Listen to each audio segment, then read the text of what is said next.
নমস্কার। যে সিনেমার খবরে প্রথমে 10 বছর পরে পুনর্মুক্তি পেতে চলেছে সুজিত সরকারের পিকু। সেই দিন যত এগিয়ে আসছে ইরফান খানের কথা তত বেশি মনে পড়ছে পরিচালকের।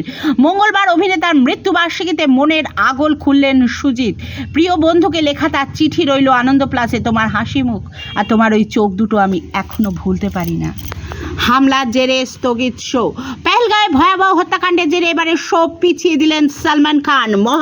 রাজামৌলির মহাভারতের নানি নিজের স্বপ্নের ছবি মহাভারতমের কাজ শুরু করেছেন পরিচালক এস রাজামৌলি। শোনা যাচ্ছে মহাকাব্য নির্ভর এই ছবিতে থাকবেন দক্ষিণী তারকার নানি।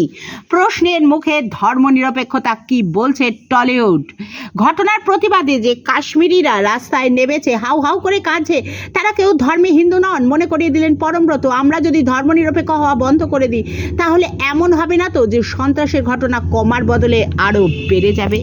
মধুরের ছবিতে এইবার মধুর ভান্ডারকারের পরিচালনায় কাজ করতে চলেছেন ফাতিমা সানা শেখ।